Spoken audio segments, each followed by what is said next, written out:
building up our confidence is trusting ourselves.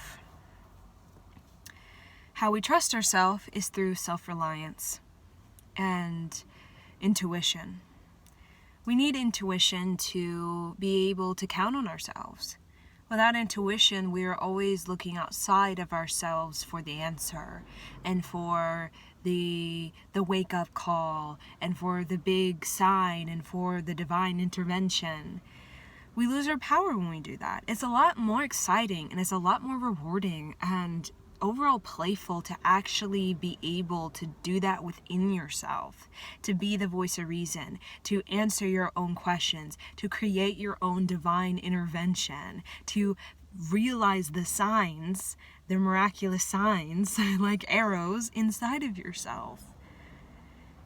It's a lot more evolutionary, and it's a lot more empowering and impactful when you become that to yourself. So that's self-reliance. And without that self-reliance, we're always going to be seeking appraisal and approval and validation from this external world. And we can lose our extraordinary niche. Like, we all have a niche. And I call the niches given to us when we are a young person. And it's given to us directly from our soul. It's not given to us by parents and mom, dad, ideology, lineage. Our niche is given to us by our soul when we're a child from, say, 0 to 5 years old.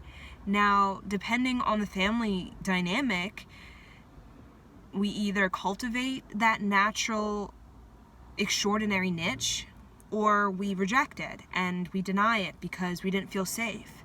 In order for anyone, either an adult or either a child, to really grow and heal, you need an environment in which you feel safe.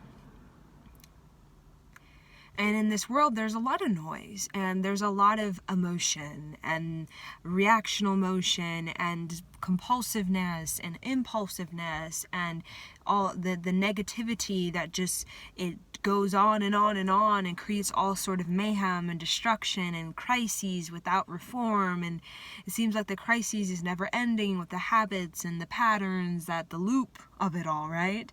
And people's like want to bash their head in with the loop that they're just caught in, all that tension and that suppressed emotion, and that becomes trauma. Those thoughts enter the body, and a lot of times it becomes trauma. For women, a trauma in the ovaries or the pelvic, or it could be in the breast or the shoulders, the hips, the knees. All of those little aches and pains we have in our body is just indication that we need to become more sensitive to ourselves. We need to become more self-reliant. We need to trust ourselves. Okay, when we really trust ourselves, we know what's going on within our body. We know. But the very fact that all of us have the same programming wherever you live, all the same programming, that we need to seek the answers outside of ourselves. We need to be told what to do. We need to be told how to do it. We need to be told that we're good enough. We need to be told that this is that and that is that. We need to be told who we are by our teachers and classmates and just this social norm. And we are told who we are, but a lot of times we go through these many crises in our life. Either it's a Saturn return in the late 20s, early 30s, or it's just many crises that we go throughout chronology. That is just helping us to get back in touch with our natural groove and our rhythm. We all have a natural groove. And when we're in that natural groove, we're fulfilled. When we're not in that natural groove, we tend to feel caught by this world, but not necessarily generous to this world. And all of us, we want to be generous with this world. We want to share our extraordinary niche. But most of us don't really know what that is. And we carry all these skins of the parent and the mom, the dad, and ideology, and the tension, and the anger, and the frustration. And all of that anger and frustration, it just simply is passion that yearns to be expressed, but we are holding back.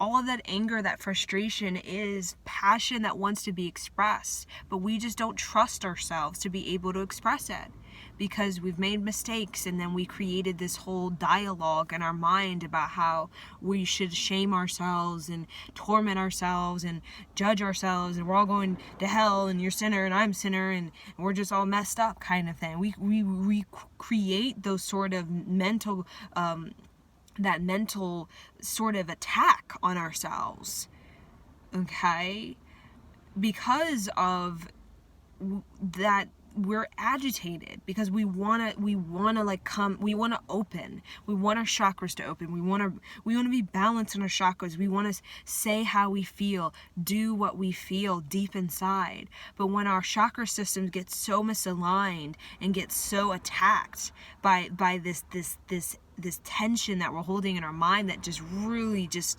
goes at it, like really beats up the whole chakra system, really feel that tightness, we can't open up.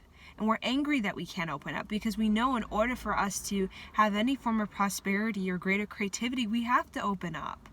Closed energy cannot move. Think about anything, even trees. They may look like they're at a standstill, or that they seem, pretty tough, but they're limber. They have a lot of flexibility to them. Even their bows, you see how bendy they are. The more tight we become, the more set we become. The more set we become, the more agitated, because life is about evolution. Life is about everything is always changing, and we're always, throughout our chronology, we're taking on different skins, and we're shedding old skins. And the more tight we become, the more the energy just can't move. And when the energy's not moved, we're not inspired. That's it. We're not inspired. Movement is you taking a chance on yourself. You deciding for yourself, you know what, I want to be inspired, and I want to move the energy. And I'm going to gain my confidence back, and by trusting myself, even if it means I have to face the attack. All of us, we try to avoid, deny, escape, have excuses for this whole enemy. Like, this enemy we've created is like this entity that's like preventing us or blocking us or delaying us from what we truly want. And then we're literally having a conversation with this enemy that we think is some sort of entity or a person, or it's our mother, or it's our ex-lover, that is the reason for why we feel stuck, or why we feel at a rut, or why we just don't feel good about ourselves. But really, that enemy is inside of us. It's an aspect of ourself that we have judged so heavily. We have literally disconnected from that part of ourselves, and it yearns to be healed. It yearns to be faced. So how we face our you can say our inner demons and whatnot, because these and the enemy of self that really is the self, but it's a part of self that we always try to deny and escape, such as we really yearn for love. But let's say that's like a deep yearning. And the more that we say reject and escape and deny and avoid, the more it becomes like an enemy. That feeling of love, whenever it comes up, we get tense and tight, and then we kind of you get little our face gets agitated and irritated, because we're trying to literally push out of ourselves what really just wants to crack open within us, to share with us. But we're afraid, and we don't want to admit that we're afraid. But we're afraid of that we're not going to have the strength to be able to go through it. Like with any sort of Kundalini rising or deep meditation or subconscious clearing or subconscious healing or childhood healing or sexual trauma healing or whatever healing, even physical healing, it's you have to go through it. You have to break down sometimes. And that breakdown isn't you're losing my mind, I'm going crazy because I'm breaking down in my mind. No, a lot of people don't realize you're breaking down because whatever it is that you're holding on to is breaking down. And with it, that personality that you formed around that is also breaking down. So if you formed a personality based on this core pattern, and now all of a sudden the cosmos have shifted, and that shift has caused a major breakdown or death, of that pattern, well, you can expect all of the personalities that we have created based on that is going to be broken down. And a lot of people, what they do is they can run from it, meaning they don't want to be broken down. They don't want to have that death of an aspect of themselves. They just live in the crises, the crises of just the crises of trying to deny and run and not really feel it. Well, the more that we feel into and embrace kind of the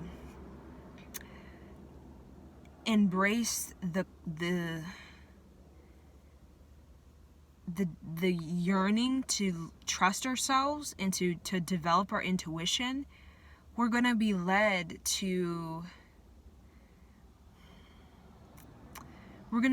a practice that we can have with ourselves, that's going to give us the courage, going to give us that higher energy, that's going to give us the energy, period, to actually go through it, because the universe wants us to go through it.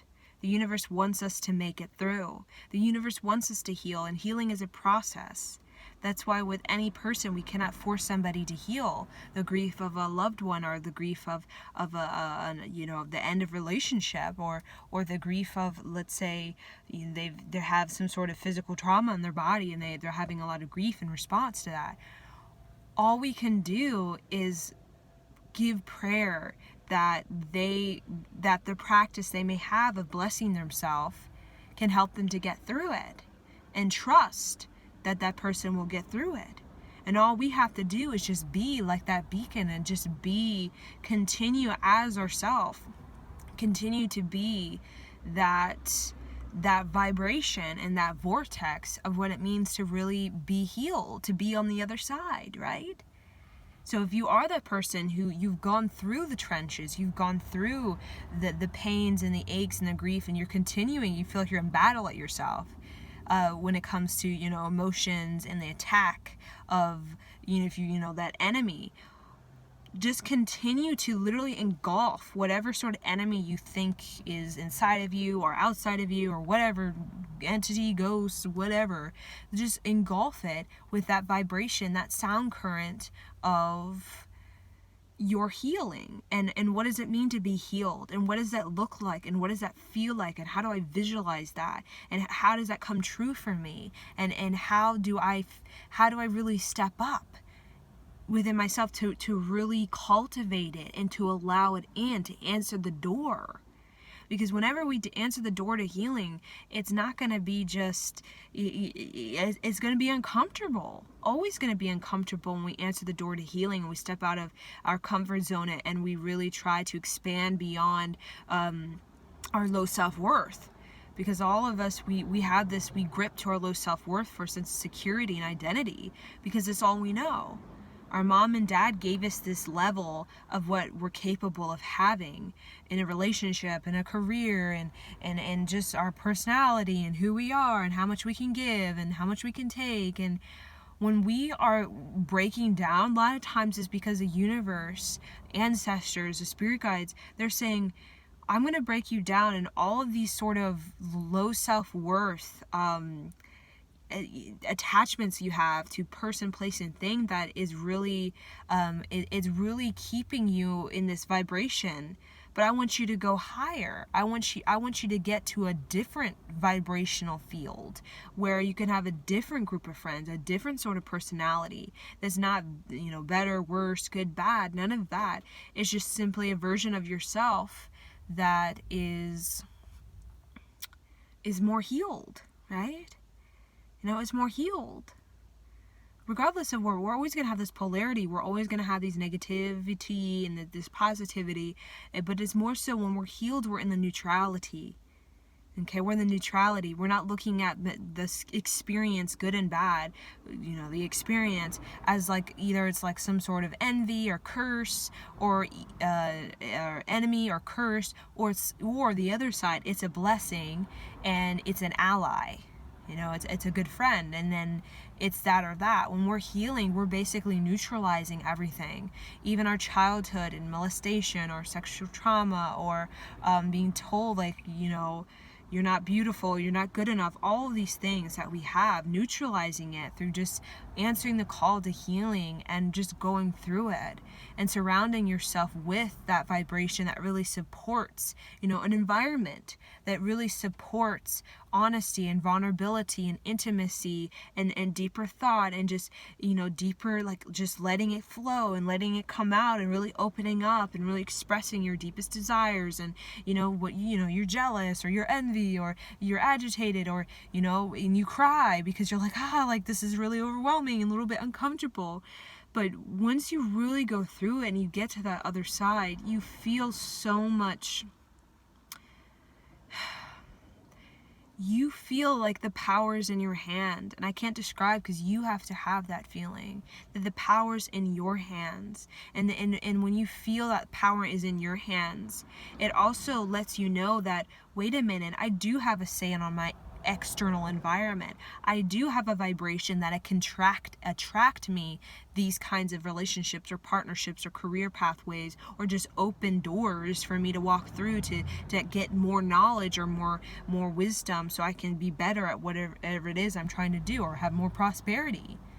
When you start to, you will find yourself that your vibration actually does have an impact and effect. And there's like two vibrational sort of pools. There's the karma, where you're sort of running away from yourself, and there's this enemy of the self that shows up in our relationships and stuff like that. Also, there's good karma when, you have a lot of generosity and the universe replenishes you so that you can continue to be generous. And we also have the Dharma vibrational pool. And Dharma is very much about that magnetism. It's about the care and the compassion, the nurture of yourself. It becomes this beacon that literally the wealth of the universe just comes to you, because the wealth of the universe wants to see planet Earth succeed. Wants to. It does not want to see planet Earth down in the gutter. It doesn't want to see human in the gutter. So Dharma is very much about recognizing that there is a powerful healing and that I can completely reform the legacy that I'm a part of. And there's so many ancestors and there's so many spirit guides and ascended beings that support that. But we have to first have the confidence within ourselves to really step up and to step forward. Because it is going to be uncomfortable. It's not going to fit into the tradition. It's not going to fit into the world and the whole sort of, the whole ordinary sort of way that we, that kind of like group think, it may not fit in that group think. It may kind of, vibrate within it, but also out of it. And usually those people that vibrate within that sort of group think and outside of that group think, okay, we talk about, an extraordinary presence, being that's able to really connect with many,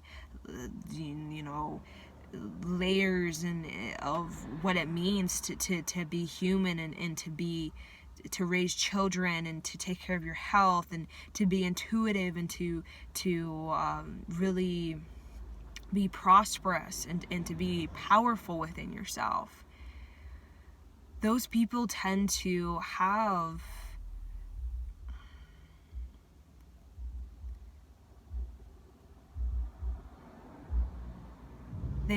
the, what is the word? They have the acceptance for themselves that always prevails and that always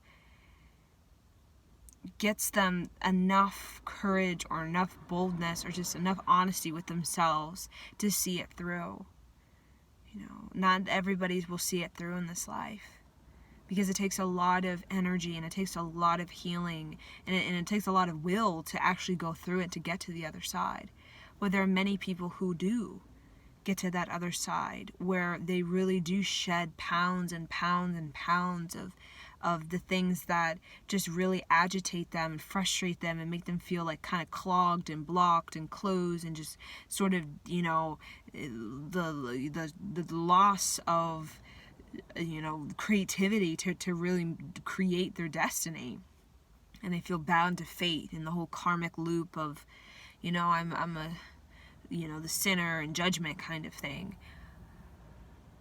When we have that acceptance, even when we die and we have that acceptance, that healing is what births an major life lessons. It births our freedom. It births it ends these contracts and these ties with people that are never ending. A lot of people have with each other, and it sets us free to really grow more closely with what it means for us as an individual part of a collective, consciousness with like a soul family and our dearest ones, okay, that really bring out the best in us. It kind of how we can better in life to life stand up for ourselves and take care of ourselves and to trust ourselves.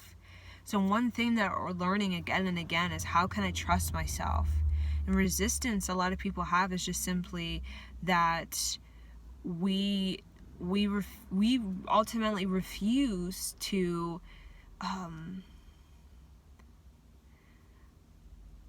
let ourselves embrace a greater self-worth. When we get so comfortable in this self-worth and low self-worth, that we almost refuse to really up level because we don't think we're good enough. So sometimes we have to break down and we have to have crises, and the universe will do whatever it takes, right? To help us realize that, wait a minute, it's time for you to move to the next level. And we're like kids that don't want to go to school. It's first day of high school and we just graduated middle school and we're like, I don't want to go. Don't make me go.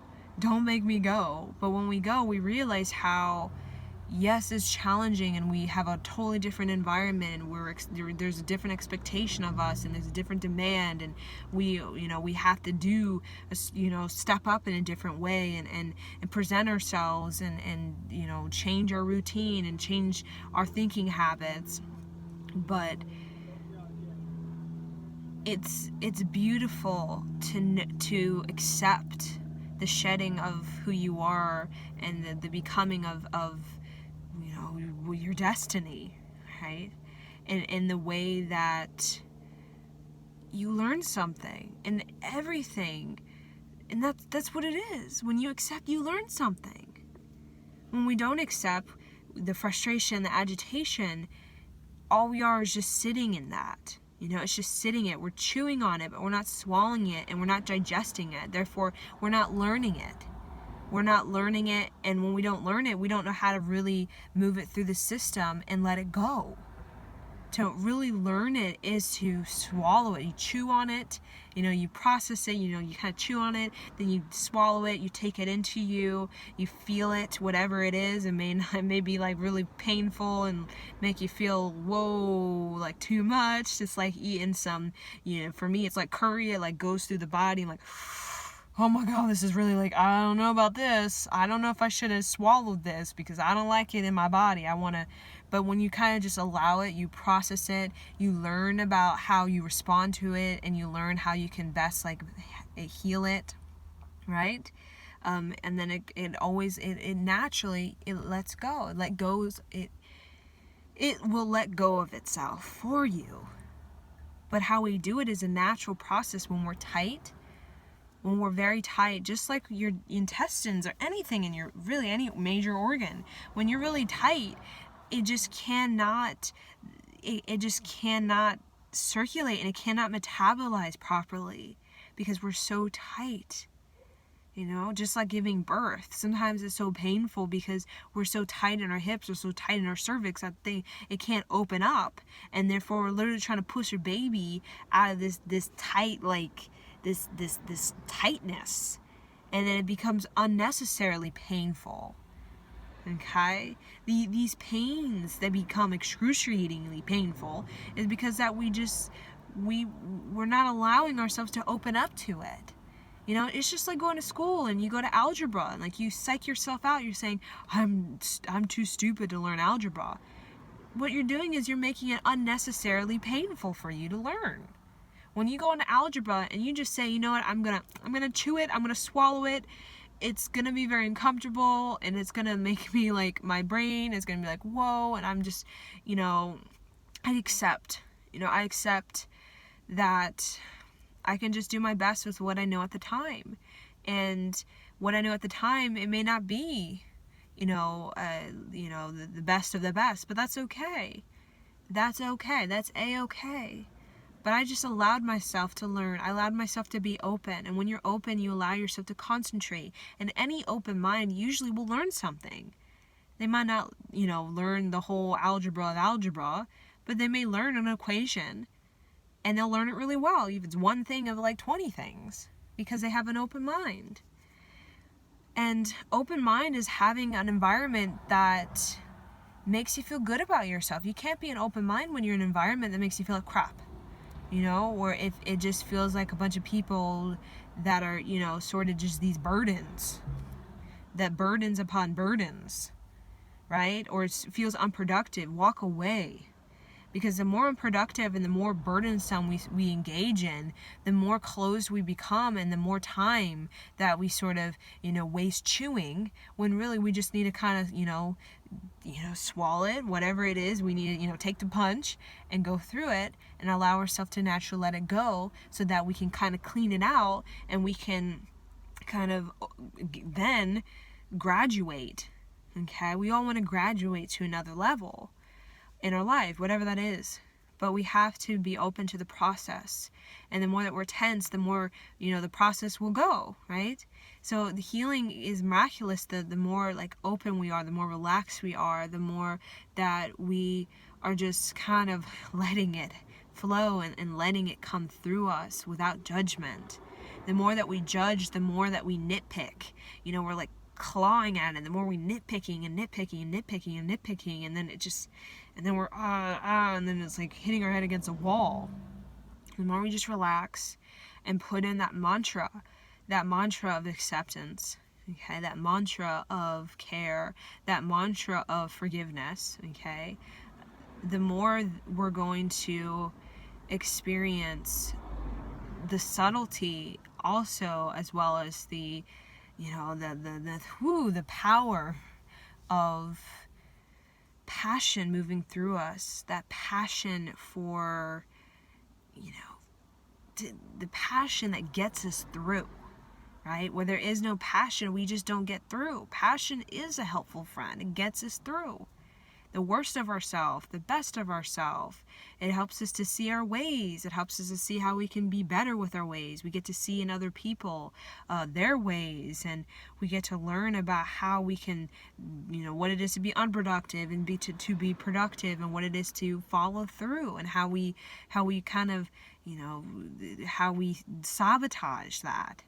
Right? Passion is how we break through that sabotage, in the way that passion with acceptance, passion with forgiveness, that becomes confidence that wants to spiritually grow and wants to really touch something sweet like nectar and honey inside of you. Touch the 108 lotus flower within yourself and have that experience of your power to yourself, giving generously to this world with complete trust in yourself during the attack. Trust that you can handle it, you can take care of it. Even if you are breaking down, you still go through it. And you have breakthroughs and more breakthroughs, and you break down and then you have more breakthroughs. But with that mantra of acceptance, it doesn't become this crush, everything's crushed and I hate it all kind of thing. It becomes, I'm learning something, about myself and about this humanness and humanity and the worst of myself and the best of myself, and all of it is within me. It's not something I need to run from. It's something I really need to be companion to, because the deeper you have a companionship with all the aspects of yourself, the more that you're going to know about it, right? And therefore it's not going to have control over you, because you know about it. You're a companion to it, the worst of you and the best of you. Therefore you know it. And when you know it, you know about it, you know its ways, the more you can really trust yourself to do what you need to do to take care of you, right? In a way that's sincere to how and to where you are in this moment and where you really would like to be, and the whole process and the practice of you reforming yourself in order to welcome that in, to receive it, and to go through it, and to get to that other side, and to have the joy for mystery, and the joy for the unknown, and the joy for the openness that simply is available to really thinking highly of oneself. Thinking highly of oneself.